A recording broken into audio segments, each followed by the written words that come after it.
Hey folks, welcome you all to a new session. This is CA Ganesh Bharadwaj. So in this video, we are going to get started with a brand new chapter called as Investment Decisions, which is chapter number 5 of our handbook, right? And this chapter is also known as capital budgeting. So I will give you the logic as to why it is also known as capital budgeting, but please take the heading. So chapter 5, investment decisions, and you can also take a blue ink and write down this is also known as capital budgeting. So when I say capital budgeting, basically it's an alternative term for this chapter, and I'm referring to this chapter only. Clear with this, guys? Fine. Now, first of all, let us place this particular chapter with the objectives of our subject. Now, guys, have you noted down? Yes, right. Now, our subject, financial management. So, why do we have this subject? What is the overall objective of our subject? To maximize the wealth of the shareholders. Now, the wealth of the shareholders can be maximized by achieving three objectives. So, what are the three objectives of financial management? So, financing decision, investment decision, and dividend decision. So financing decision relates to the decision with respect to the fundraising activity, that is from which source of finance, how much should I raise and all that. Technically, under this segment only, we have studied the previous chapters like cost of capital, leverages, and capital structure decisions and all. All these chapters fit into the category of financing decisions. Clear with this? Now, this chapter, capital budgeting, fits under the category of investment decision. So that's why this chapter's name itself is the name of this particular objective, investment decision only, right? So now, what is this chapter talking about? So this is what we are going to learn right now. So before that, I'm just telling you that this particular chapter fits into the objective number 2 of the subject, which is investment decision. Perfect. Now, what is this chapter all about? What is this chapter all about? Now, we know that a balance sheet of a company. So, on the equity and liability side, you have the different sources of finance. Guys, please catch up running notes. Equity share capital, retained earnings, preference share capital, your debentures and all. So, all these are there. So, each and every source of finance has a cost attached to it. Correct, guys? Right? So, let us say I am raising the money. Right? So when I raise the money, I should ensure that I raise these money from a proper channel with the optimum mix of capital structure. Why? Because I need to ensure that the cost of fundraising, that is the cost of capital, is kept minimum. Are you clear with this? That's when the value of firm will be more and all. We have seen all these things. Correct? So this is what we have seen in the financing decision aspect. Clear with this, guys?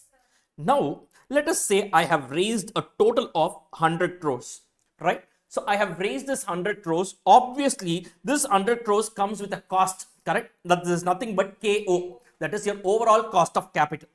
Now, having raised this money, what will I do? I will put it in an FD and sleep off, or what will I do? So obviously, if I want to put it in an FD, then why would I start a company? So since I'm starting a company right now, my main objective is to invest this money in fixed assets, buy some long-term assets like plant, machinery, equipment, factories, etc.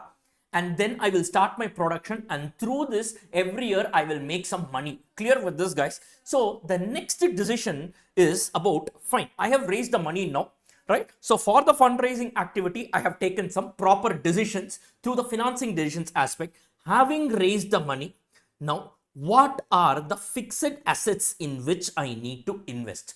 Are you clear with this? So what are the fixed assets in which I need to invest this money? This is called as investment decisions. That is the second objective of our subject. For example, let us say we have machinery 1. Okay, we have machinery 1. Now the company wants to know whether it is worthwhile investing the money in machinery 1. Clear? Right? Machine 1 is what? It is a fixed asset, right? Is it worthwhile investing in this particular fixed asset or not? Now guys, remember, in case of investment decisions, what will happen? First of all, is it a short-term decision or a long-term decision? It is obviously a long-term decision. Why? Because the machinery has a life of beyond 1 year, And using this machinery, I can do my production and sell the goods and generate some money for myself. Guys, correct with this? It is a long-term decision. Correct, guys? Now, if I want to purchase a machinery, now initially there will be a cash outflow. Correct, guys? And followed by every year using this machinery, I will be producing goods and I will be generating some profit. So followed by a series of cash inflows. Correct, guys? Because I'm on the investing side now. So there will be an initial outflow followed by a series of cash inflow. Guys, correct? Yes.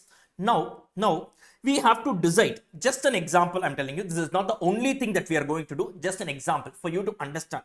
So now the company wants to decide whether it is worthwhile investing in this machinery one or not.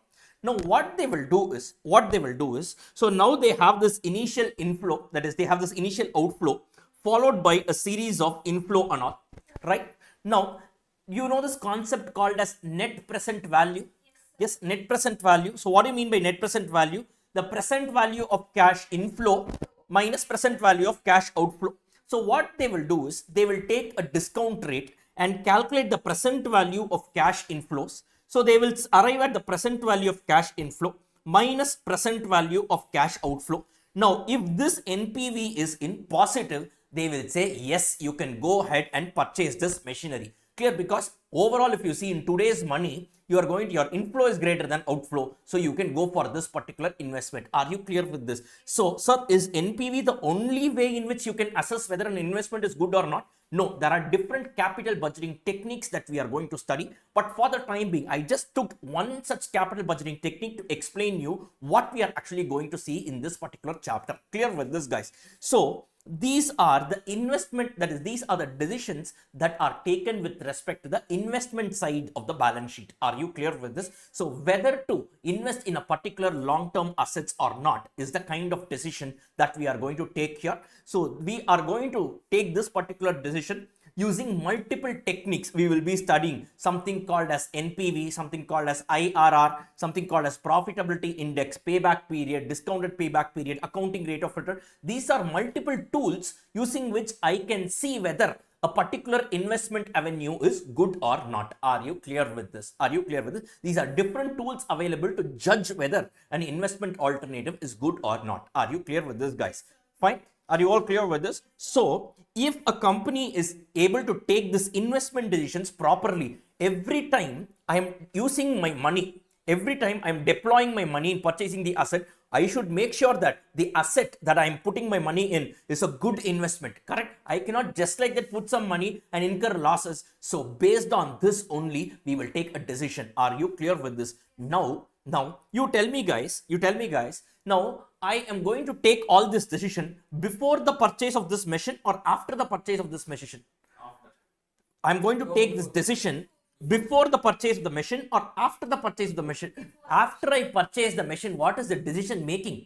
Clear? After you purchase the machine, your accounting comes. That is, you record it in your books. But whether or not to purchase the machine, I will take this decision before I purchase only. Correct? So now, when I'm doing this, you tell me guys, all these figures are projected figures. They are budgeted figures. That is, if I am going to purchase this particular machine, over the next few years, this will be the budgeted cash flows that will be generated from this machine. Correct or not? You won't have the actual figures. You will only budget it. Correct? So, hence the name of this chapter, capital budgeting. Capital because it is a long-term decision, and budgeting because these cash flows are not actuals, they are actually budgeted figures. Are you clear with this? And hence the name capital budgeting. Guys, are you all clear with this, guys? Are you all clear with this? Fine. Any issues till now?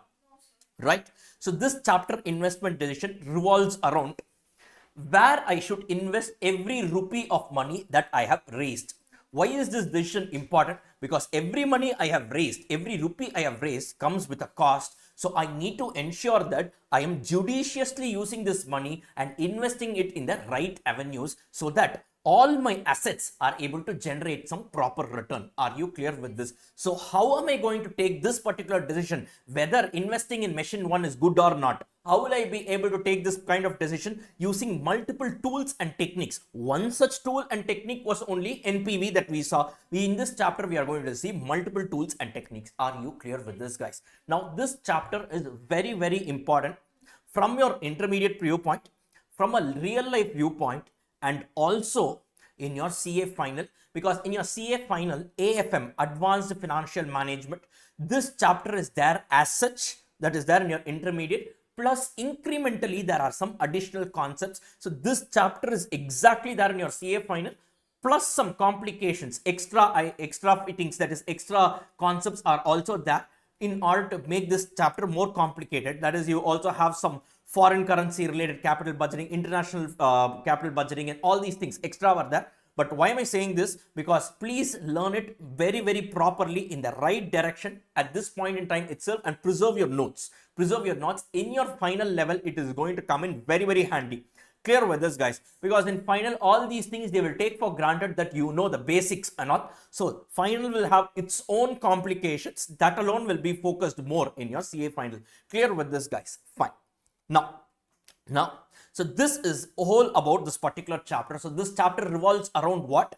Taking decisions with respect to my investment avenues. So whenever I am investing my money, whenever I'm parking my money on the fixed assets of the company, so I need to ensure whether I am making a right investment or not. So what we need to do here, so we have multiple tools called as capital budgeting tools. Using that, we will judge whether these investments are good or not. Are you clear with this, guys? Machinery was one example I took. It could be purchase of one plant, or purchase of one factory, or it could be choosing one project itself. Example, L&T is there. L&T is there. Now, L&T takes up this project called as CMRL, Chennai Metro Rail project.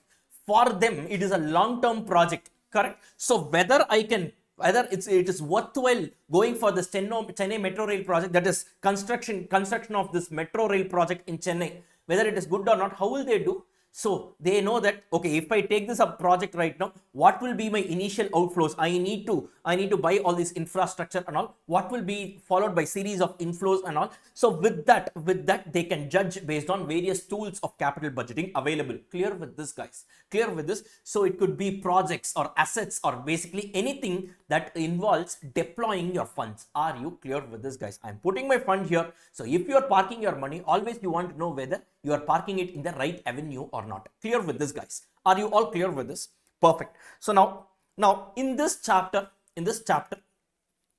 the explanation given in the study material, that is with respect to the concepts, it's extremely beautiful. Now, generally in your study material, you will be having illustrations and exercise questions.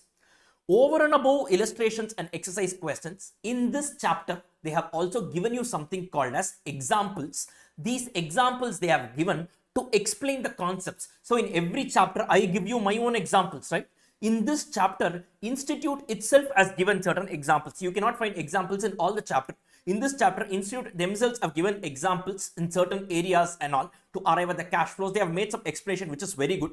And I have kept it in our handbook. I have also kept it as such in our handbook. So in this chapter, we will be using the examples given in the Institute study material, which is there in the handbook. So we will follow a few things from the handbook, but as and when we complete a concept, we will also write down. We will also write it down here, and you can give the page number referencing in your handbook. Clear with this, guys? All these things are there in your handbook. With the help of that, we will learn it. Are you clear with this, guys? Fine. So slightly we are changing the strategy here. So always remember, it is not subject wise, even chapter wise you need to strategize. So the strategy for chapters also differ. Clear with this, guys? So based on that only I want to do this. Institute study material, in this chapter they have given some excellent collection of examples. So with that, from easy to difficult, they have taken it. So I wanted to cover all these things so that you know it covers the entire Institute study material also. And by that, through this particular route, we also learn the entire chapter properly. Clear with this, guys? Fine. So please go to your, please take the first concept heading, write down. Please take the first concept heading, write down.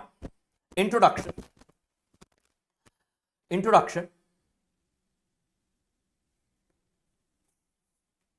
Write down investment decision. Investment decision is concerned with, take a red ink and write down,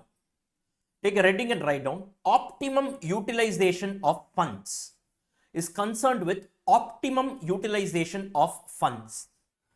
These 4 words, write it in a red ink. Optimum utilization of funds, normal ink, to maximize the wealth, of the company, and shareholders.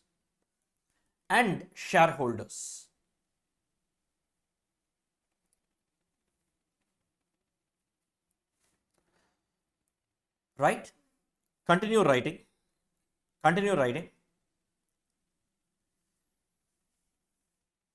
Since these are long-term decisions,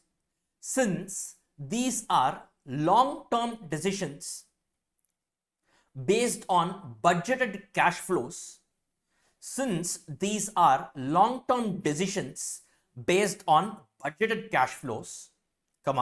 this chapter is also known as capital budgeting.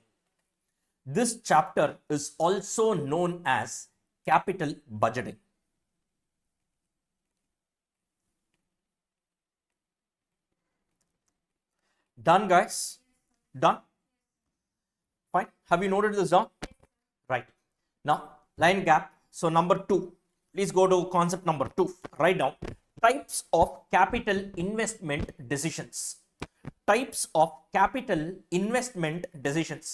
So, you are saying that you have investment decisions in this chapter. What are the different types of decisions that you will be taking? We will be seeing it. Clear? Now, please go to your handbook. So, it's a page number 84, I guess. Right, 84. Please go to handbook page number 84.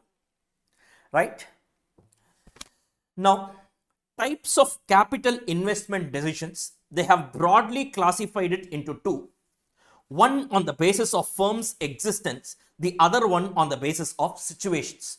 On the basis of existence, they have classified it as replacement and modernization decisions, expansion decisions, diversification decisions. And here on the basis of situations, it is mutually exclusive, accept, reject, and contingent decisions. First, what is this? Now, guys, basically in this chapter, what we are going to see, I told you. So, where should I invest my money? That is, which are the fixed assets or the long-term assets that I need to purchase for running my business? Correct? Now, in this itself, there could be multiple types of decision. What are they? Now, the first decision that we're talking about is replacement and modernization decision. Example. Now, look at this. Generally, all types of plant and machinery require replacement either because the economic life of the plant or machinery is over or because they have become technologically outdated. For example, let us say I have one machine, right? Now, this machine is almost completed its life. Now, I have an alternative. I can sell this machine, buy a new machine, right? So if I do this, what will happen? Yes, initially I will incur one-time costs, extra cost, but in the future, since I'm taking up a new machine, the variable cost, that is, it will be more efficient, it will maybe consume less power, it requires less labor only, like that I can get some advantage. So basically, we have to take a decision whether it is better to continue with the existing machine for the next 1 or 2 years, or at this point of time, is it prudent to change and buy a new asset and replace it? Are you clear with this? So if you are replacing it, if you are buying a new machine, because the present machine has almost reached its economic life, this is called as a replacement decision.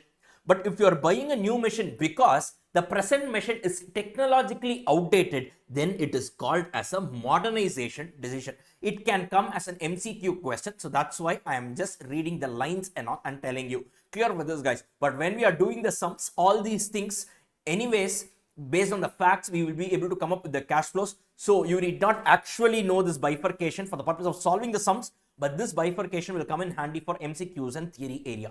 Clear with this, guys? So are you able to understand? So if I'm going to buy a new machine, because in the place of existing machine, it could be because the existing machine is old, or it could be because the existing machine is outdated. Clear? So now the decision here is whether is it worthwhile buying a new machine in place of the old machine. This type of decision could be there in organization. Clear with this, guys? Next, expansion decision. Let us say I have currently a plant that has a capacity to manufacture 1,000 units every day, right? Now I am seeing that there is huge demand in the market, so I want to produce 1,500 units every day. Now can I use this plant alone and manufacture? No. So let us say next to my factory I have a vacant land. Now that vacant land, let us say if I buy and construct a factory there, let us say in that particular new plant I can produce extra 500 units. Clear? Every day, like it is going to increase my capacity. Now here the question is whether or not I should construct this new plant or not. Investment decisions only. No, I'm going to purchase a new plant, that is I'm going to put my money in a new plant. Whether is it worthwhile investing in this plant or not. How will you do it? Again, you need to scheme the cash flows. Initial outflow will be there for this construction of plant, how much outflow that needs to be there, followed by series of inflows. Because of this, how much extra earnings you will make every year for so many years, 10 years, 15 years, and so on. Based on this, you can arrive at a decision using the capital budgeting tools. Are you clear with this? This is called as expansion decision. Clear with this, guys? Diversification decision means, let us say a company currently deals with 3 products, A, B, and C. Now they also want to start a new product line called as product D. Now just like that, you cannot start a new product line. For this particular product D, you need to buy some exclusive machines and all.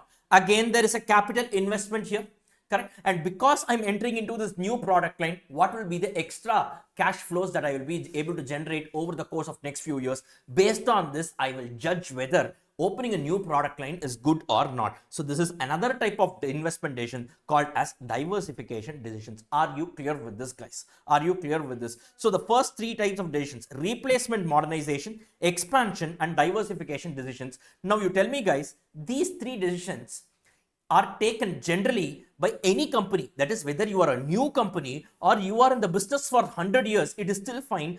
These decisions are generally taken by any company. If you exist in the business, you need to take these decisions. Correct or not? Guys, yes, that is why these are classified on the basis of firm's existence. So whether you are new or existing company, whether you are a new or old company, it doesn't make a difference. If you exist in the business, so your replacement, modernization decisions, expansion decisions, diversification decisions are very common.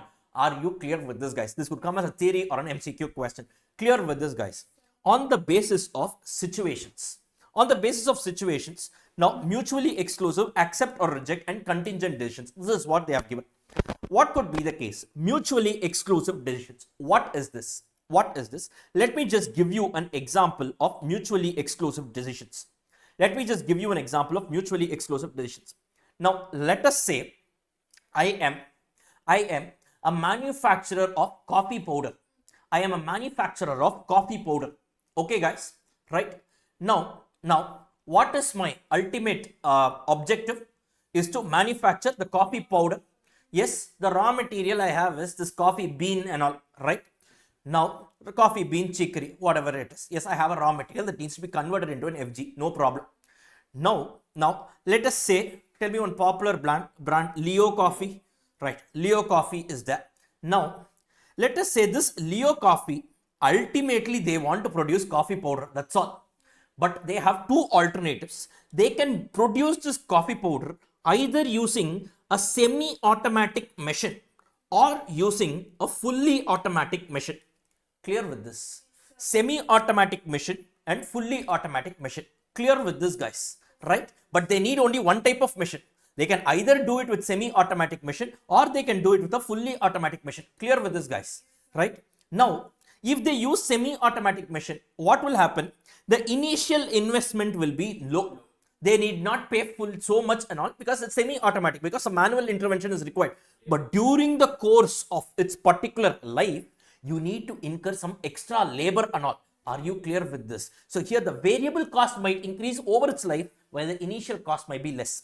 Whereas in case of a fully automatic asset, fully automatic machine, initial cost they might ask more because it's a fully automatic, right? Whereas over the course of its life, you need not spend more labor time in manufacturing the coffee, so the variable cost might be less. Or in other words, both the alternatives have one advantage and one disadvantage. So which one is better? You need to actually come up with the cash flows for each of these alternative, and using the capital budgeting techniques like NPV and all, see which one is feasible for you. Or in other words, in this case, you can either choose a semi-automatic or you can choose a fully automatic. Can you buy both? No point. No point for me. This is called as a mutually exclusive decision. That is, I can only choose one option among the multiple alternatives available. There is no point in me to choose all the alternatives. Clear with this, guys? This is called as mutually exclusive decisions. As we do questions, you will automatically understand. Trust me, guys, this chapter is going to be super fun. This chapter is going to be super fun because there is not much of formulas and all. It is all case study based. Logical questions will be there. You just need to frame the cash flows. If you frame the cash flows, trust me, you can just come up with this chapter. We are going to solve some 31 questions in this chapter. In classroom itself, we are going to solve 31 questions. Very important chapter. All the ICA study material questions are covered here. So now in this chapter, all you need to do is have some patience in reading the question, understand the facts, come up with the cash flows by yourself, and that's about it. Clear with this, guys? So mutually exclusive decisions, what they are saying, if two or more alternative proposals are such that the acceptance of one proposal will exclude the acceptance of the other alternative. If I accept my fully automatic machine, then it means that automatically I'm not going to go with the semi-automatic machine. Correct, guys? Mutually exclusive, meaning what? There can only be one king in a kingdom. Correct? So I'm only going to choose one particular alternative, and that's about it. I cannot have more than one alternatives at the same time. Clear with this, guys? So this is like competition. I'm comparing two or more alternatives. Clear with this, guys? This is called as mutually exclusive decisions. Next, accept or reject decisions. Accept or reject decisions. Here you don't compare alternatives. Let us say the company has a particular decision making. They have a particular proposal whether I should purchase machinery 1 for my production or not. Correct? Now, if I purchase machinery 1, initially so much will be the outflow, followed by every year using this I can generate some inflows. Now I will compute the NPV. Example, one of the capital budgeting tools is called as NPV. I told you, right? Let us say I'm computing the NPV. If the NPV is positive, I will say fine, it is worthwhile to go for this particular machine. Correct? If the NPV is negative, I will say no, you reject this. It is not worthwhile going for this machine. Clear with this? Here we are not comparing multiple alternatives. You just have one particular proposal, whether you need to go for this or not, whether it's worthwhile spending your money and buying this particular machine 1 or not. This is what is called as accept or reject decision. Clear with this, guys? Using capital budgeting techniques, you can do that also. How do we do it? That is what this entire chapter is all about. I'm just putting in front of you the various types of investment decisions that are available. And finally, you have something called as contingent decision. So contingent decisions are made when proposals are dependable proposals. The investment in one proposal requires investment in one or more other proposals. For example, if a company accepts a proposal to set up a factory in a remote area, it will have to invest in the infrastructure like building of roads, houses for employees, etc. For example, let us say in your income tax you would have studied, no? The Income Tax Act provides for additional depreciation if you are setting up a factory in notified business areas and all. Yes, notified rural areas and all. Yes, you know that.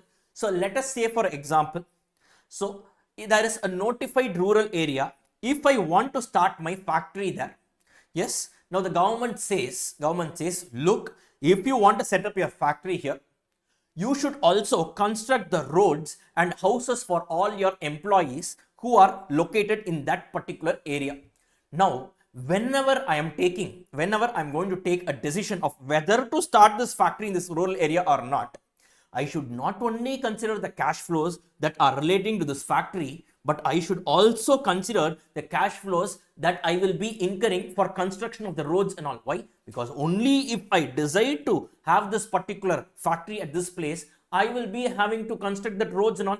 If I don't take this, if I'm not having this factory there, then I will not be spending money in constructing the roads. So because of a particular decision, if it results in another investment decision, then the cash flows of that other investment decisions should also be considered while you are taking the investment decision of this original alternative. Are you clear with this? This is called as contingent decisions. Clear with this, guys? These are all theoretical only, but once we get into the problems, you yourself will understand. Are you clear with this? That's why these three are classified as types of capital budgeting decisions on the basis of situations. So what are they? Mutually exclusive, M1 or M2, correct?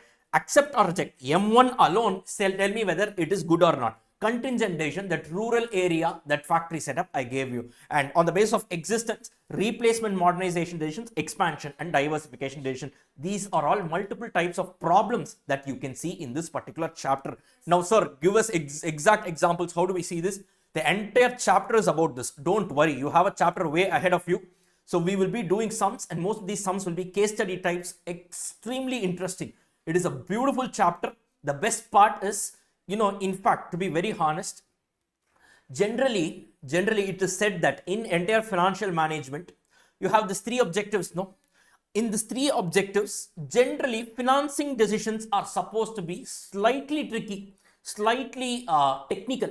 We have covered all that. So we have moved to investment decisions right now. It is not going to be very tricky or formula driven. It's all going to be logic driven. Yes, some formulas are there, but they are not as technical as your cost of capital or capital structure decision chapters and all. Clear with this? This is fairly an easy chapter, provided you understand this. And the best part is, as and when you finish a lecture, if you keep revising it, automatically this chapter is also done. Clear with this, guys, because it will stay with you for a lifetime. You need not take extra efforts in revising this multiple times, as compared to the efforts that you had to take in financing decision chapter. Investment decisions, relatively, the efforts can be lesser. I'm just saying can be. I'm not saying no research, no efforts. Nothing can happen without any efforts. Clear with this, guys? Fine. So please go to your notebook and please update this page number, whatever is the page number of this particular concept. Done, guys? Done. Now come down and write point number 3. See, all these are given in the study material which are present in the handbook. So I felt that this was a right way to learn. So I'm also keeping it like that. It is as per your handbook only. Clear with this, guys? Let's move to the next one. Write down steps involved in capital budgeting procedure. Please write down steps involved in capital budgeting procedure.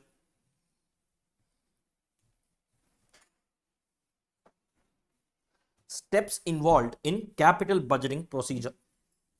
Yes, guys? Fine. Come down and write step 1. Step 1. Take a red ink and write estimation. Take a red ink and write estimation, normal ink, of cash flows. Estimation of cash flows. Estimation, the word estimation should be in a red ink. Done? Write down step 2. Step 2, evaluate each alternative. Evaluate each alternative, the word evaluate alone in red ink. Evaluate each alternative using different decision criteria. Using different decision criteria. Using different decision criteria. Done? Write down step 3, red ink, determining. The word determining alone in red ink. Determining, normal ink, the minimum required rate of return. The minimum required rate of return, within bracket in red ink, WACC. What is WACC? WACC, weighted average cost of capital, or in other words, this is also known as KO. I will tell you the logic and all, don't worry. So the minimum required rate of return, within bracket WACC, normal ink, to be used as discount rate. To be used as discount rate. To be used as discount rate. Clear, guys? Fine. Now, throughout this chapter, in our capital budgeting chapter, broadly there are 3 steps. First one is estimating the cash flows. Right? Let us say I am investing in a particular machine. Now, there will be initial outflows followed by a series of inflows. Correct, guys? So, what are the inflows? What are the outflows? I need to identify and keep it first. Correct or not? That is the first step for me. Now, remember one more thing. When I am taking an investment decision, it is not necessary that the investment will only be an initial investment. That is today I am purchasing an asset. Year zero, I will be having an outflow. Correct, guys? Followed by series of inflow. Yes, using that machine every year I will generate profit.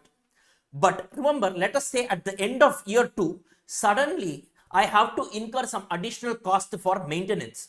I will have to incur some additional one-time cost for maintenance. So suddenly at the end of year 2 also, there could be some outflow with respect to this particular asset. Clear with this, guys? So remember one thing. Outflow need not be always incurred only at the beginning of the life of an asset. Outflows can also be incurred. Apart from the initial outflow, you can also have the outflow somewhere in between. It is not necessary, but it could be anywhere. Are you clear with this? Logically think. I have spent money in buying a machine, right? Let's say you bought a car, right? Every year, you will also incur some additional cost for maintenance. Correct? So just because you buy a car, you cannot say, let's say I'm buying a car and using it for my travels. That is, I'm running this car on rent, right? Yes, I will generate money out of this car, no doubt. But apart from that, there was an initial outflow, but every year also maintenance and all, insurance and all, I need to incur. Correct, guys? So always remember in this chapter, the cash outflow need not always be only initial outflow. It could also come anytime in between apart from the initial outflow. Are you clear with this, guys? Are you clear with this? Does it make sense? Does it make sense? Right. Next. Evaluate using different decision criteria. Now, what is the meaning of this? This chapter I told you, you have something called as capital budgeting techniques. That is, once you have the cash flows, right? Let us say, guys, I have the cash flows. They have given this. So let us say the initial cash outflow is, let us say 100 crores. The cash inflow, year 1, it is 30 crores. Year 2, it is 40 crores. Year 3, let us say it is 35 crores. Year 4, let us say it's 50 crores. Just an example. Okay, guys, just say that initially you will need to spend an outflow of 100 crores. If you spend this every year, these are the cash flows that it is going to generate. Now, the first step is what? Identifying these figures. That is how much will be the cash flows at different intervals. And I also told you this outflow need not be just initial. At any year also you can have an outflow. Are you clear with this? Fine. Now, sir, with this, what am I going to do? Now, you will use some capital budgeting tools. Correct? Like NPV, IRR, etc. Let us take the example of NPV. Guys, correct? Now, what do you mean by an NPV? NPV refers to present value cash inflow minus present value cash outflow. Guys, correct? So now what I will do, I will try to find out the present value of all the cash inflows, subtract it with the present value of cash outflow, and if the NPV is positive, I will say yes, this is a worthwhile investment because in today's value, your inflow is more than your outflow. Correct? If it is a negative, I will say don't go for it. But how will I be able to do that? Using some decision criteria. In this case, the decision criteria was called as NPV. Are you clear with this? Like the NPV, there are so many other decision criteria. There are so many other capital budgeting tools. Are you clear with this, guys? Are you clear with this? Is everyone able to understand this?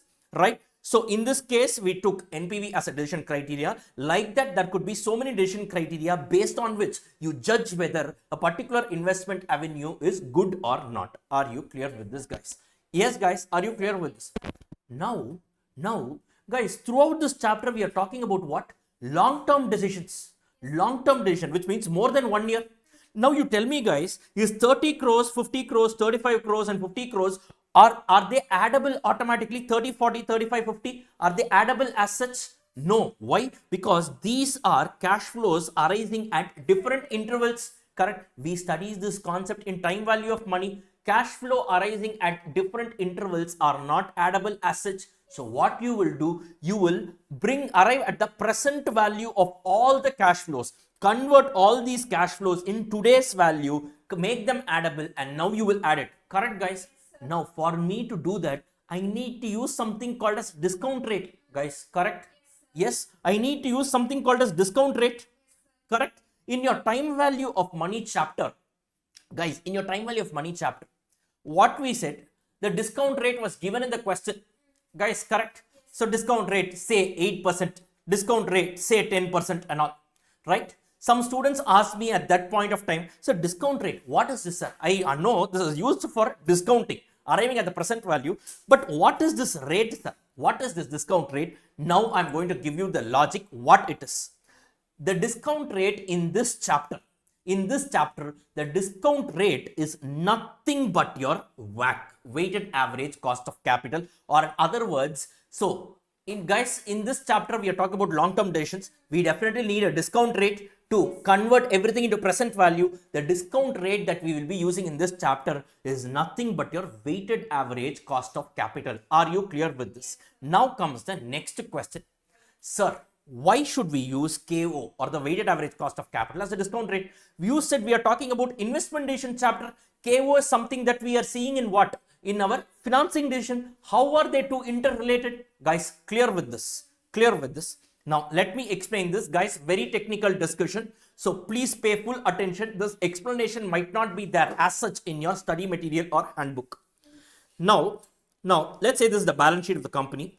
Right? Equity share capital, preference share capital, debentures and all are there. So I'm raising money from multiple sources of finance.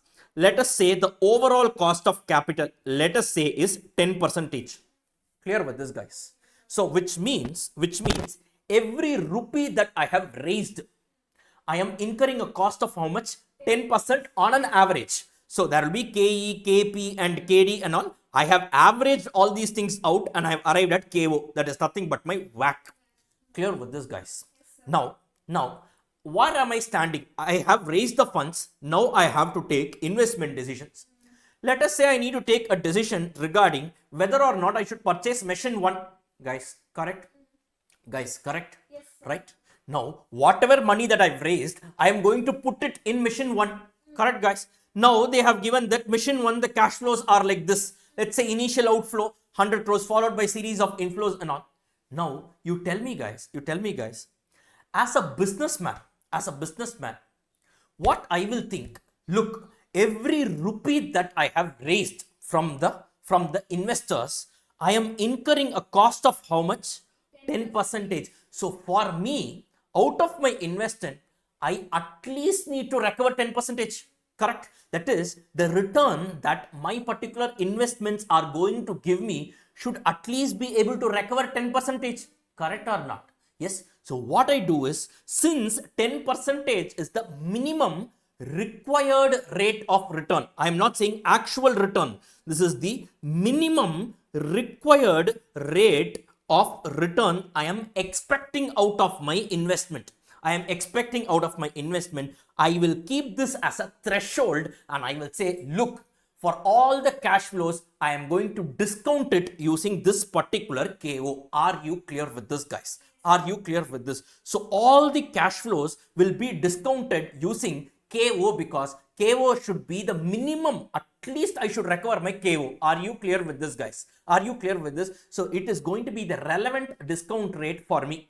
Are you clear with this, guys? Now, suppose using KO, I discount all the cash flows. Let us say the present value of cash inflows comes to 125 rupees. The present value of cash outflow comes out to 100 rupees in this case. What is the NPV, guys? NPV is 25 rupees. So it says that if you are actually discounting it at your KO, so in terms of value, there is a net value addition of how much? 25 crore rupees. 25 crore rupees in value. Are you clear with this? First of all, I want you to understand KO represents cost of capital. It is not the actual return that you generate from your investment. Clear with this? Then what you have used this word, sir? It is the minimum required rate of return. That is all I said. I didn't say it is the actual return coming from the investment that you are making in this machine 1. No, I am just saying that it is the minimum required rate of return. I want this return at least. So I take this as a threshold. Using this, I arrive at the present value and all of the cash inflow and outflow. Let us say we are using the tool called as NPV. Here a positive NPV of 25 crores means that yes, if I am discounting it at 10% of WACC, then what happens is I am able to generate an additional wealth in today's value to the extent of 25 crore rupees. Are you clear with this? So NPV again does not represent the return that you get from the investment in percentage. It just talks about in value, in rupee, how much you are making extra in today's money. Are you clear with this, guys? Are you clear with this? Are you all clear with this? Now you are able to understand why we use this discount rate as weighted average cost of capital, because that is the minimum amount of return that I expect out of my investment. So for me, that is the cost I'm incurring for raising the funds. So I use that to discount all my cash flows arising from my investment to arrive at any proper decisions. Clear with this, guys? Clear with this, guys? Fine. Are you clear with this? Apart from this, there is also a concept called as IRR. That IRR only represents the actual result, actual return that we generate from the investment. What is it? We will see when we are doing all this respective concept. As of now, this is sufficient.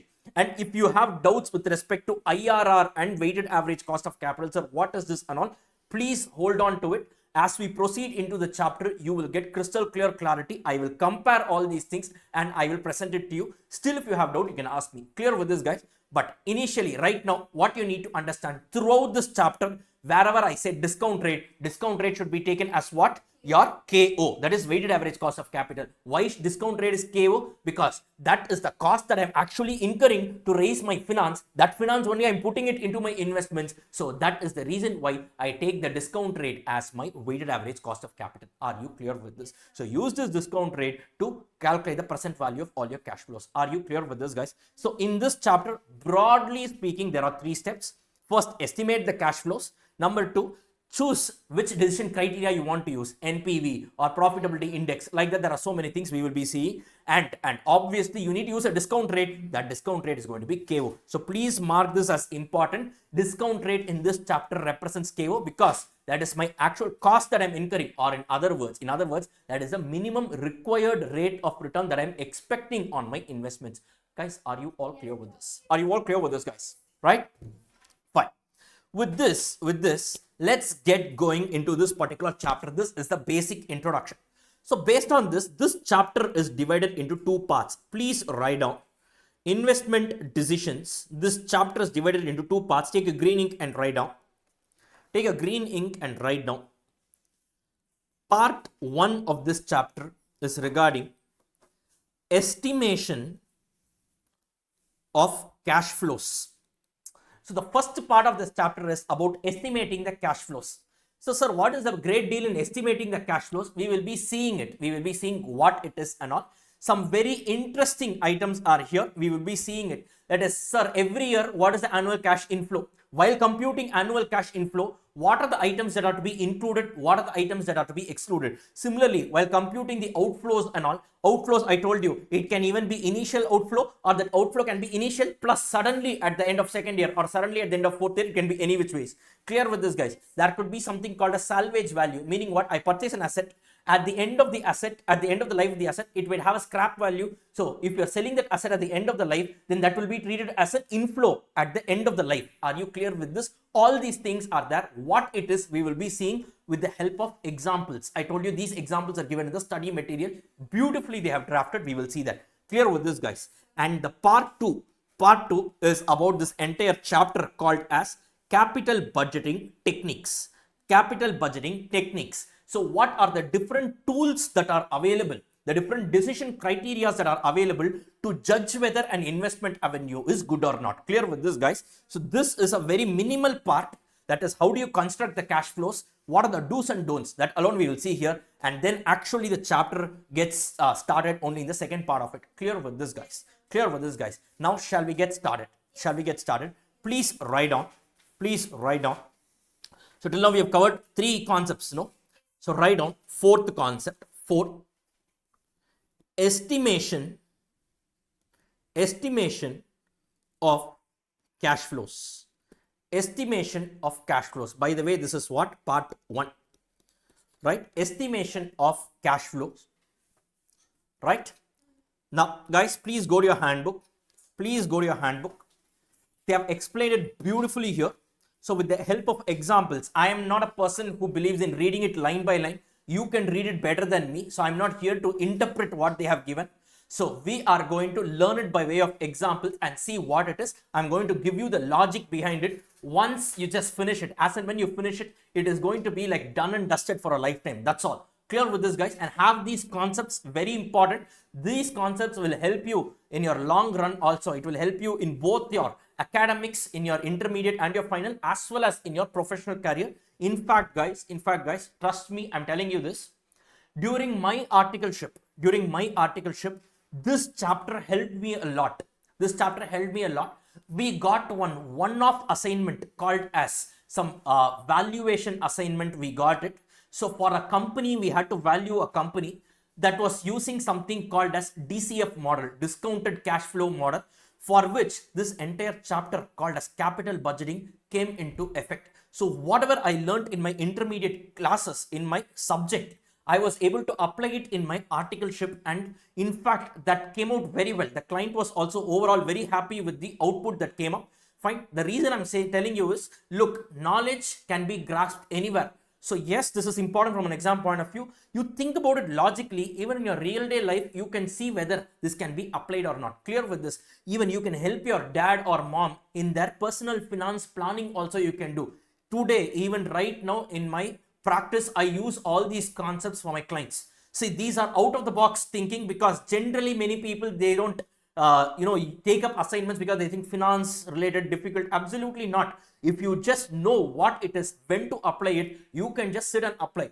You won't believe whether to attend classes face to face or to attend classes online, right? As a student, you need to take this decision, correct? This decision you can take based on a concept called as ABC, activity based costing, in costing area, right? When we are doing that, I will explain what it is and all, but understand, to this extent, if you are able to apply all these concepts in your real life situations, it will be super exciting. Right? I'm telling you this decision strictly from a cost viewpoint. Obviously, from a monetary viewpoint only, I'm saying. I'm not talking about the other aspects. Some people might feel that yes, coming to a class and attending is more effective and all. I'm not talking about that. Strictly from a cost consideration, what it is. See, like this, there are things around you that you can apply these concepts on. So now let's get started. Estimation of project cash flows. So what it is and all. Now, estimation of cash flows. Under this, please write down in your classwork. You just write down A. That is the first aspect. So while we are computing the cash flow, let us say I'm going to purchase a machinery, guys.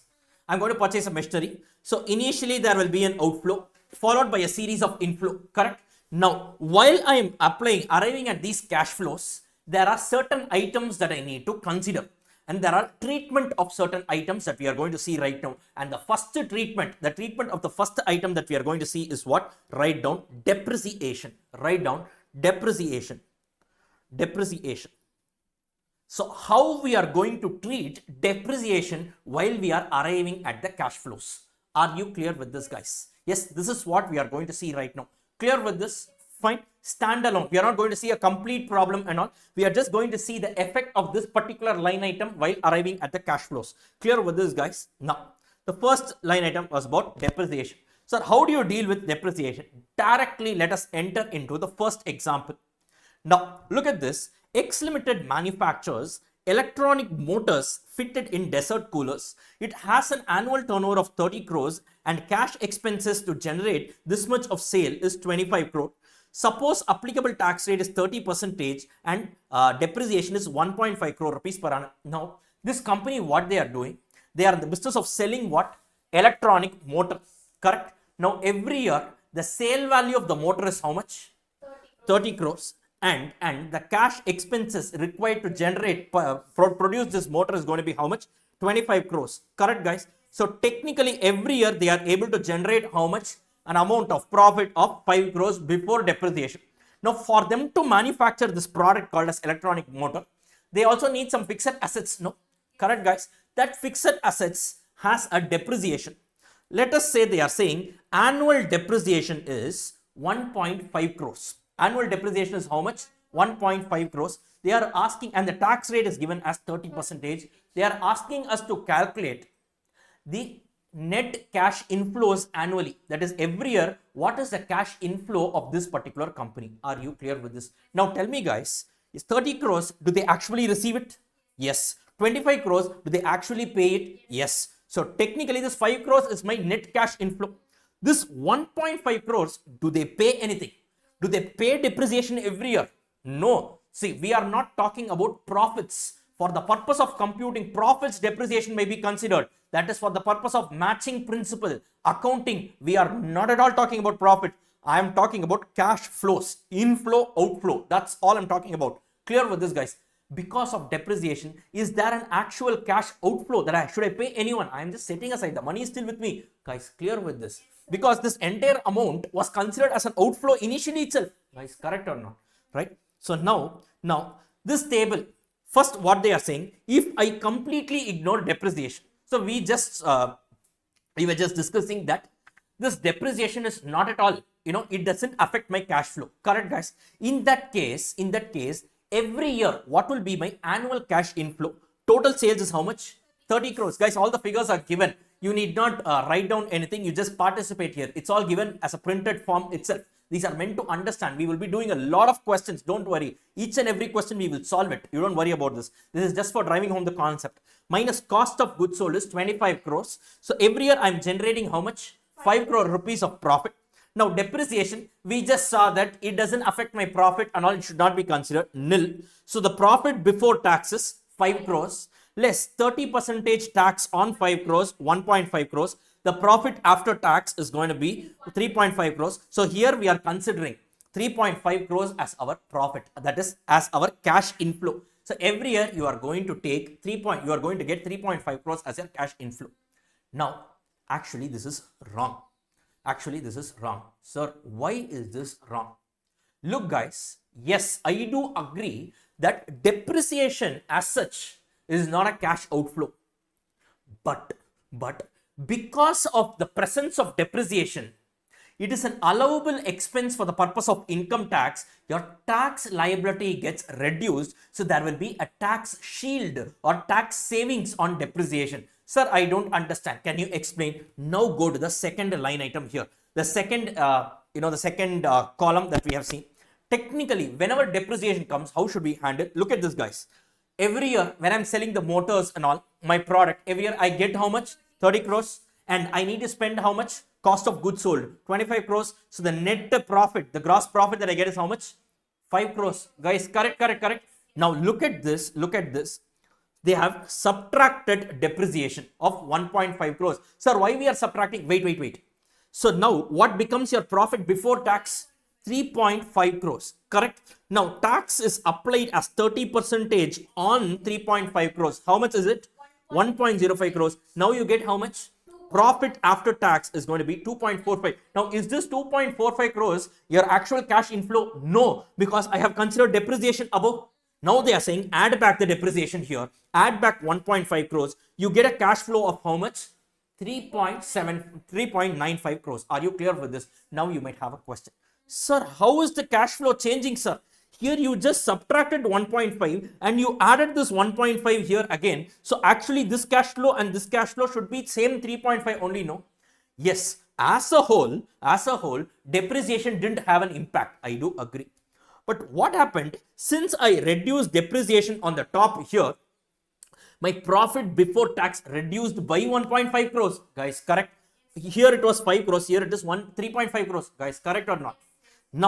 Now 3.5 crores is now the new base on which I calculate the tax amount. Yes, sir. Guys, correct? And for the purpose of computing tax, I allowed this 1.5 crores as a deduction. Guys, correct or not? So technically speaking, here I am going to pay tax only on 3.5 crores. Whereas if I don't consider depreciation at all, I will end up paying tax on the entire 5 crores. Are you clear with this? Or in other words, On this depreciation of 1.5 crores, I need not pay a tax. There is a tax saving of 30%. 1.5 crores into 30%. How much is it? 0.45 crores. Technically, this is the difference between the two. 1.50 minus 1.05. The difference between that is 0.45 crores. Are you clear with this? So basically what happens? Yes, depreciation by default does not impact your cash flow, but the presence of depreciation will result in a tax saving, and tax saving results in what? Reduction in tax outflow, reduction in cash outflow. Are you clear with this? You can either call it as reduction in outflow is nothing but increase in inflow. Guys, correct or not? Yes. Are you clear with this, guys? Are you clear with this? Or in other words, can I say depreciation, should it be ignored or not? Depreciation as such is ignored, but the tax shield on depreciation should be considered for the purpose of our computing cash flows. Are you clear with this, guys? Are you clear with this, guys? Are you all able to understand? Very, very, very important understanding. All the sums we will be using this left, right, and center. Are you clear with this, guys? Any problem in understanding this? Any problem in understanding this? You guys are clear with this, guys? Yes, yes. So now, guys, you just tell me what do you do here? So you compute everything properly, include depreciation, finally add back what? Finally add back this depreciation at the end. Are you clear with this? This is one way of doing. Or another way what I can do is, sir, I completely ignored depreciation. Is it correct, sir? Yes, it was correct, but no, you didn't consider the tax shield. So can I say, if I completely ignore the depreciation, how much was it? It was the cash inflow was how much? 3.5 crores. Guys, correct? But actually seeing, because of the presence of depreciation, I was able to save a tax of how much? 0.45 crores. That is nothing but 1.5 crore into 30%. Correct? I can directly say this plus tax shield on depreciation 0.45 crores. If I add, I will get 3.95 crores, which is the actual cash inflow. Are you clear with this? So you can either do it as your your total your gross profit minus depreciation, profit before tax minus tax, profit after tax, finally add back depreciation, or you can say ignore depreciation completely, arrive at the profit after tax, then add back depreciation and arrive at the cash flows after tax. Technically this is called as CFAT. Always remember, when we are talking about inflows every year, we are talking about cash flow after tax. We are not talking about profits. We are talking about net cash flows after tax. Are you clear with this? Are you clear with this, guys? While computing the cash flow after tax, every year the annual inflow is called as what, guys? It's called as what? Come on, tell me. It's called as what?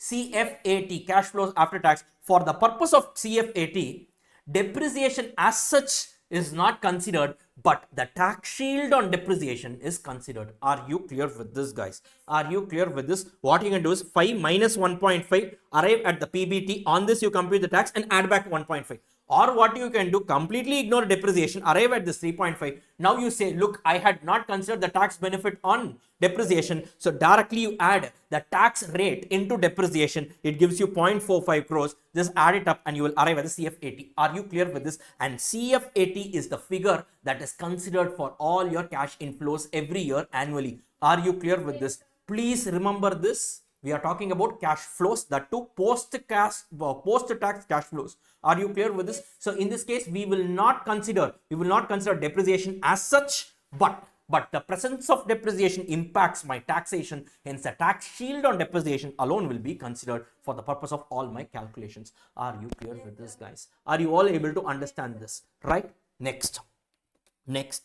Fine. So this is what they say. So they have given a star here on depreciation getting added back. They have said that being a non-cash expenditure, depreciation has been added back while calculating the cash flow, since it was originally subtracted. See, it was originally subtracted, no? See, guys, it was originally subtracted here. So it was originally subtracted here. So they are adding it back here. Overall, if you see, it knocks off. But the presence of this has reduced my tax base, because of which my tax outflow has reduced. So earlier the tax outflow was 1.50. Now it is 1.05. Basically, there is a saving of how much? 0.45 crores. This is nothing but On this depreciation amount of 1.5 crores, I am not paying a tax at the rate of 30%. So 1.5 crores into 30% is only this 0.45 crores. So there is a reduction in inflow, there is a reduction in outflow that has resulted in overall increase in my cash inflow. Are you clear with this, guys? Are you clear with this? This is the basic thing that you need to know. Clear? So one line summary is depreciation, should it be considered? As such, depreciation is not considered, but its presence, since it impacts the tax outflow. So the tax shield on depreciation should be considered as an inflow. The net on that is considered as an inflow, or you can subtract it on the top and add it back in the bottom. Are you clear with this, guys? Done? Any issues here? Any issues here? Fine. Next. Second one, go to your notebook. Please give the page numbering on depreciation, whichever page number. Now write down B, write down opportunity cost, and C, write down sunk cost. Opportunity cost and sunk cost. Opportunity cost and sunk cost. C, write down separately sunk cost. Now I will give you an example that covers both these concepts simultaneously. Now I'll give you a good example. Now guys, now forget everything, right? Forget about this company and all. Now you have one particular, you let us say 10 years ago, you purchased one plot of land. When did you purchase it? 10 years ago. I am putting it as minus 10. Have you purchased it? Already purchased. By paying how much? Let us say you purchased it by paying 1 crore rupee. Right? Right? Now 10 years have passed. So what have you done with the land? Nothing. You have just purchased and you have kept it, maybe for investment purpose. Have you purchased it? Yes, already purchased. By paying how much? 1 crore. Now this is the current year, present year. Now what do you have with you? One plot of land. Is it already purchased? Yes. The question here is not whether to purchase this land. The land has been already purchased by paying 1 crore. Now I cannot decide whether to purchase this land today or not. It's already purchased. Where is the question of decision making here? Clear, guys? Yes, sir. Now today, personal property, your personal property, forget about business and all, your personal property. You have two options. Option number 1. On this piece of land, you can construct one big building, right? You can construct one big building and you can give that building on rent. So throughout your lifetime, for the next 30 years, every year you will be generating rental income. Clear with this, guys? Clear with this, guys? Or option number 2, sell this land. If you sell this land, what happens? Today itself you will get the entire money. That's all. You're done with this. Guys, clear with this, guys? Clear with this? If I sell this land today, let us say I can get 10 crore rupees. If I sell this land today, it's worth 10 crore rupees. Now, carefully listen. I am going to take a decision whether or not I need to purchase, whether or not I need to construct this. So they have asked you, sir, you have two options. Incur some extra money, construct a building, right? And what you can do is, and for the next 30 years, you can receive rental income, live your life. Or option number 2, don't take this burden. Sell this land to a builder. He will do whatever he wants. Today itself, upfront, you will get 10 crore rupees cash. That you put it anywhere, you get investment, that is fine, right? Now, your dad is coming and he's asking you, okay, let's say your dad has this land. He's coming and he's asking you, son or daughter, whoever it is, now tell me, is it a prudent decision for me to construct a building and receive rental income for the rest of my life, or maybe for the next few years, 30 years, whatever it is, or is it worthwhile selling the land today, right? Of course, this decision should be taken based on the cash flows. The question here is, for the purpose of taking this decision, what is the decision? Whether to construct the building or not, right?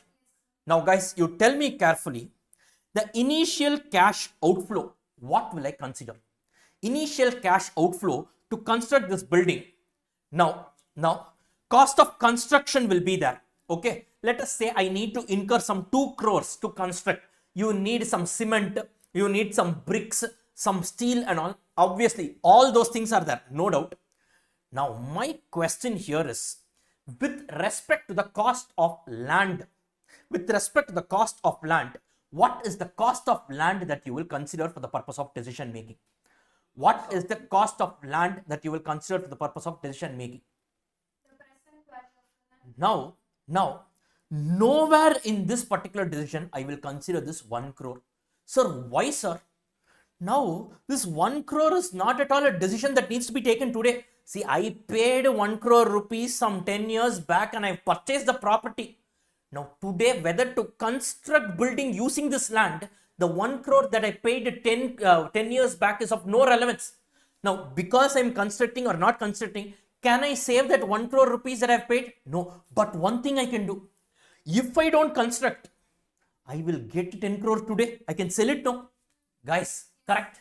Now, because I am constructing today, I am losing 10 crores today. Can I say, because I am constructing today, I am not able to sell the land? Yes, sir. Correct? Had I sold the land, I would have generated some inflow. And inflow lost can be considered as good as an outflow only. Guys, correct or not? I am repeating once again, I have a piece of land.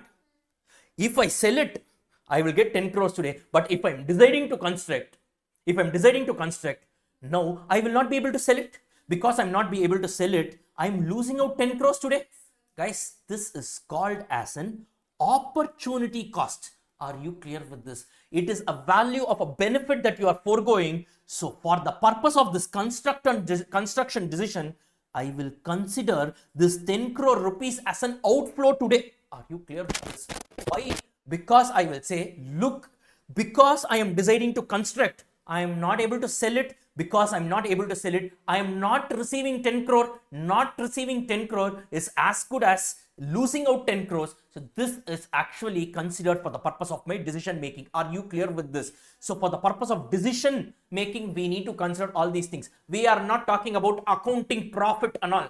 How much exactly we are doing, how much amount to be capitalized. That is the subject matter of accounts. Your AS10 property, plant and equipment talks about this. The question here is whether I should go for this investment or not. Only after you decide whether you want to construct or not, you will account it in the books. We are in the pre-planning stage itself. Are you clear with this, guys? Now, in this example, guys, come back. In this example, this 10 crore is called as an opportunity cost. It will be considered for the purpose of decision making. Yes. While this 1 crore is called as a sunk cost. Sunk cost means what? Sunk means what? It is already gone. You will say, no, if you put a stone in water, it sinks. Sunk cost, meaning what? It is gone. You cannot revive it. So this is a decision of the past.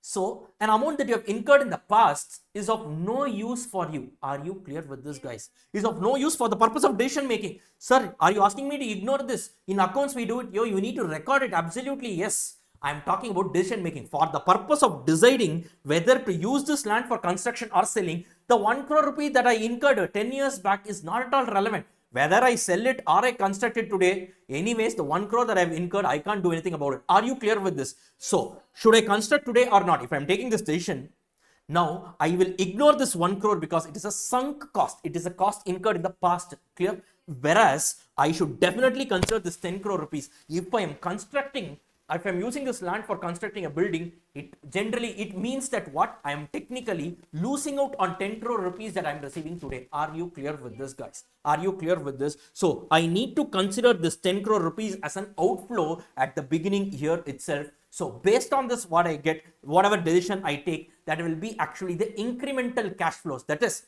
because I am going for this construction decision, how much extra I will be making. So how much extra means what? You're comparing between two alternatives, correct? By default, since you're considering the opportunity cost here, so whatever NPV that you get out of this is the incremental NPV. Are you clear with this? So if I go for construction, So every year I will be receiving so much amount of rental value and all. And the outflow I have already considered 10 crores. Have we paid 10 crores? No, I have just lost 10 crores since we are including this in our decision making. So whatever is the NPV that you are getting, if you do this, this is technically called as, we will be seeing it in our sums, don't worry about it. This is technically called as incremental NPV. What do you mean by incremental NPV? The extra NPV that I am getting because I am choosing the construction decision over the selling decision. Are you clear with this? Why you are calling this as incremental NPV, sir? Because I have considered the second alternative also. Are you clear with this? Because this includes a concept of opportunity cost. Guys, are you clear with this? Just an outline. When we are doing the sums, you will understand it logically. Are you clear with this, guys? So all these things you need to keep in your mind while you are considering the cash flows. Are you clear with this, guys? Fine, guys. Done. Done. So this is exactly what they have given. Opportunity cost is nothing but a foregoing of benefit. Sunk cost is a cost that has already been incurred, and they are saying that, look, this particular cost, opportunity cost, can occur both the time of initial outflow and during the time of tenure of the particular decision. That is fine. And sunk cost is always irrelevant. Look at this. It is irrelevant and is not considered for estimating the cash flows. Here they have given some other example. I've used the same example and linked the two concepts. Are you clear with this, guys? Are you clear with this? So this is B, this is C. Clear with this, guys? Done. Now the next one, write down in your notebook. Please give all the cross referencing of your handbook. Write down D, working capital. D, working capital. D, working capital. Okay. Now, what is working capital? Now, what is working capital? Now, guys, so you have a balance sheet, right? Here you have all the sources of finance, equity share capital, preference share capital, debentures and all, right? Now, using this, first I will invest in the long-term assets of the company, correct? That is the fixed assets. Right now, I have purchased plant and machinery, furniture and fittings, all the equipments, all these things are readily available with me.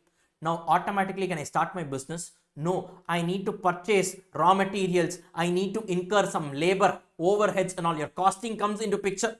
Or in other words, you will also be having current assets and current liabilities. That is for your day-to-day working. Your day-to-day working of the business, you need something called as working capital. Are you clear with this? Now, we have a separate chapter called as working capital management, a very detailed and a big chapter. Clear with this, guys? In that chapter, right from the beginning, we will be seeing what do you mean by working capital? Why is working capital current asset minus current liability? Every single thing we will be seeing there. Are you clear with it? It's a separate discussion by itself. Clear with this, guys? Now, I only want you to know one thing. Whenever working capital is given, this is also a money that needs to be introduced into the business. Correct, guys? Yes. So this will also be an outflow. This will also be an outflow initially. Correct. So whenever they are saying that working capital of, let us say, 50 crores is required, whenever this working capital is required, it will be treated as an outflow. Are you clear with this? But one rider is there. Let us say the life of the project. Let us say the life of the project is going to be 5 years. At the end of the life of the project, this will be treated as an inflow. Sir, why this logic I can explain only after we cover the working capital management chapter. So for the time being, what you should remember, only one thing I'm asking you, the logic will be done later. If I do this right now, it will dilute the discussion of this particular chapter.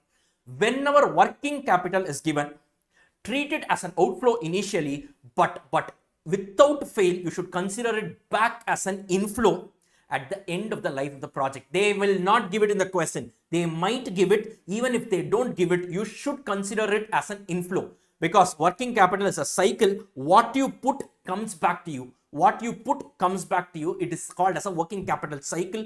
Detailed discussion, we will be seeing it separately. Are you clear with this, guys? For the time being, what you should know, whenever working capital is given, whichever year they are giving the working capital, you put that as an outflow.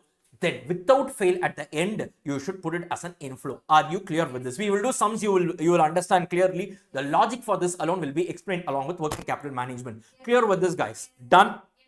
Next. Look at this. This is what they are saying. Every big project requires working capital because for every business, investment in working capital is a must. Therefore, while evaluating the project, the initial working capital requirement should be treated as a cash outflow, and at the end of the project, its release should be treated as a cash inflow. Clear logic? I will tell you when we are doing the chapter, and I will connect it with this. And I hope that you guys will remember. Yes? Yes, sir. Promise? Pinky promise. Okay, fine. Then it is important to note that no depreciation is provided. Of course, one more thing, guys. Depreciation is something that is provided only on your fixed assets. On your working capital and all, depreciation is not provided. Are you clear with this? So that is what it is. They have explained so many things. Beyond this, whatever is the learning, we will learn it by way of numerical problems. Clear with this, guys? Next, write down the next heading. A, B, C, D, E. E, write down allocated overheads. Allocated overheads. Write down allocated overheads. Please write down allocated overheads.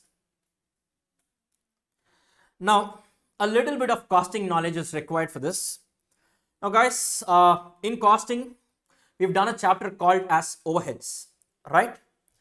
So now, if you see overheads, what happens is, right? There are two types of overheads, not this production overheads, not that one. I told you overheads can be allocated overheads and apportioned overheads and all. So basically allocated overheads, what they mean is, guys, just an example. Let us say there is a big factory, correct? In this factory, there is one machine. Guys, clear?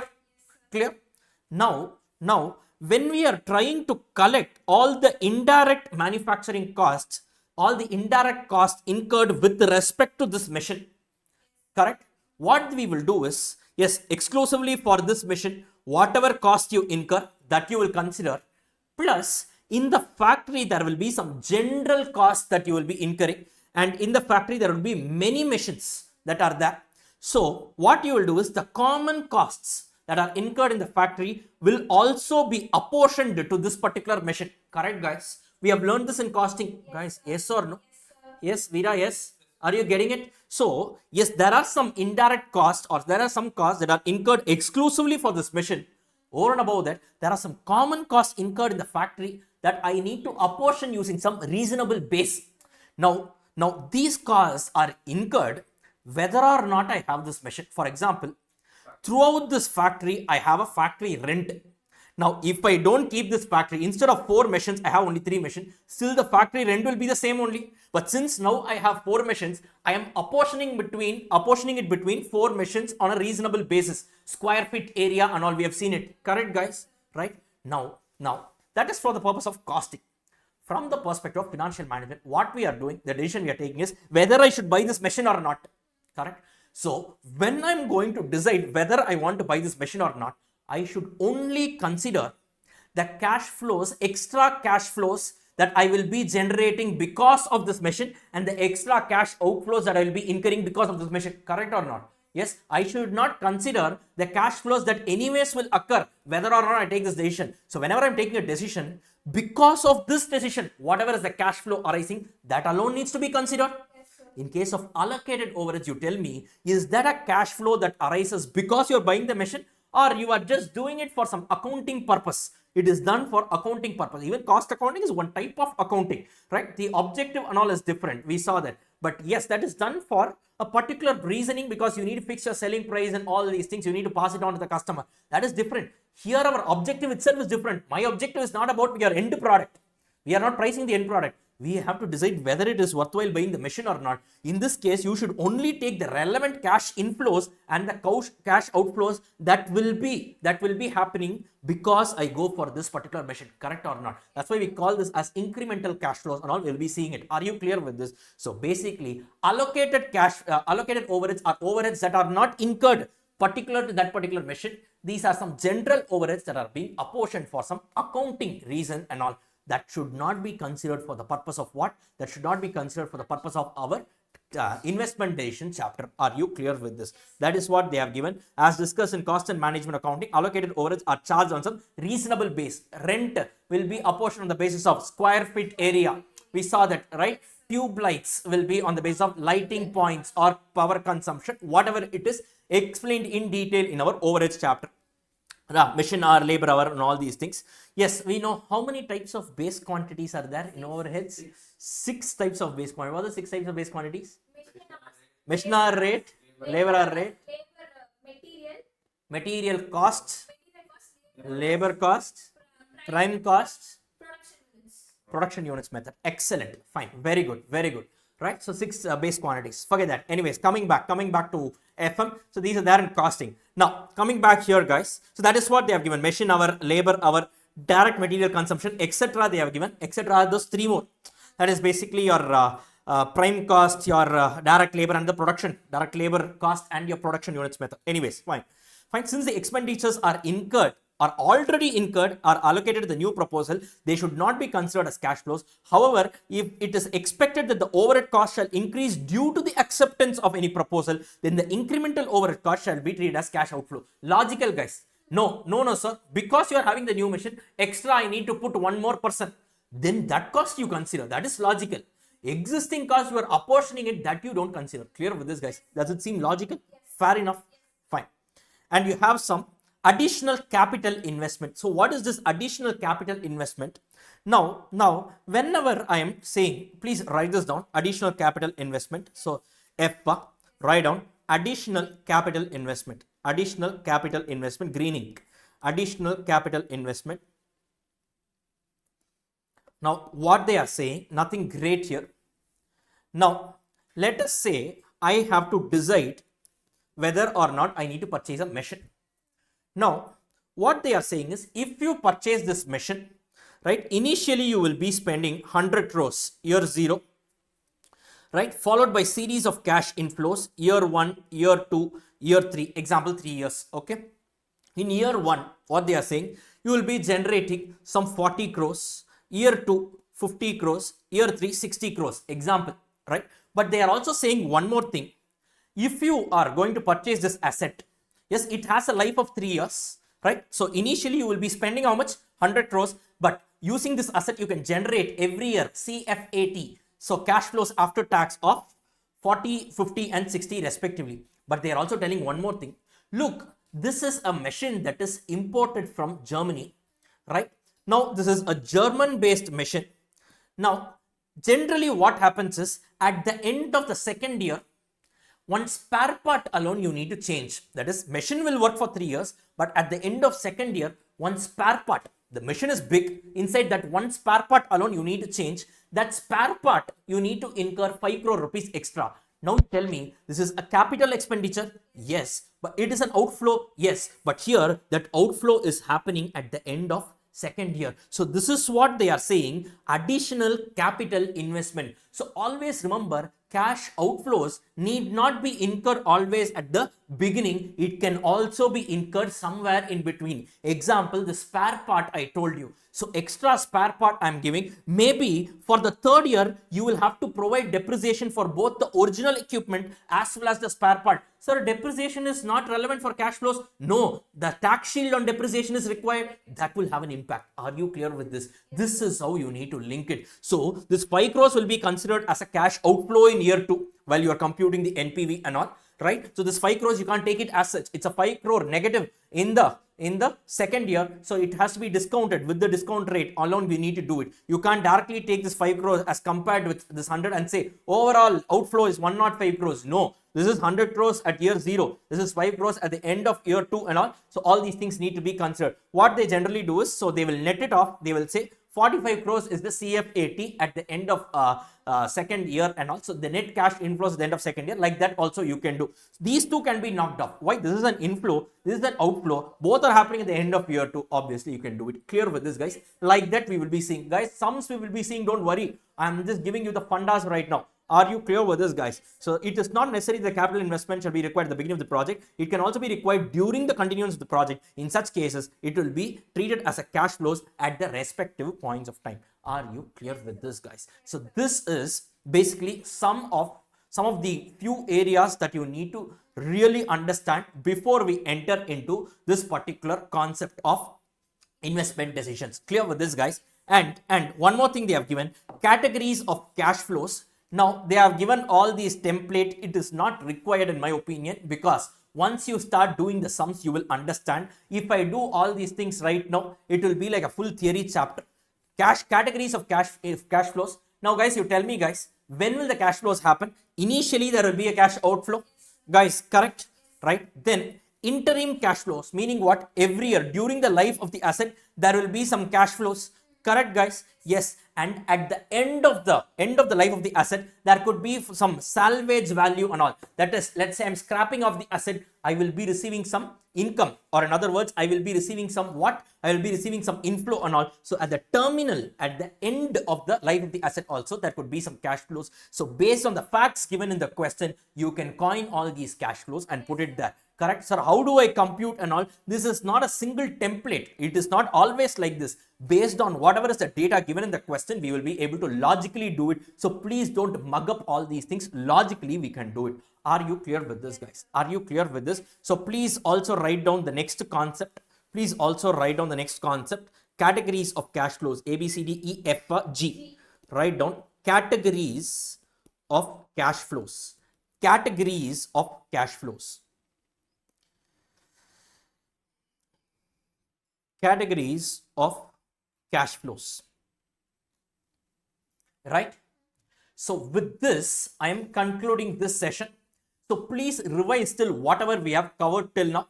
So we will proceed with the remaining portion in the next chapter and in the next session, and we will slowly transition into the numerical problems. Are you clear with this? Fine. So with this, I'm concluding this session. I will see you all in the next ones. Thank you all so much and have a great day ahead.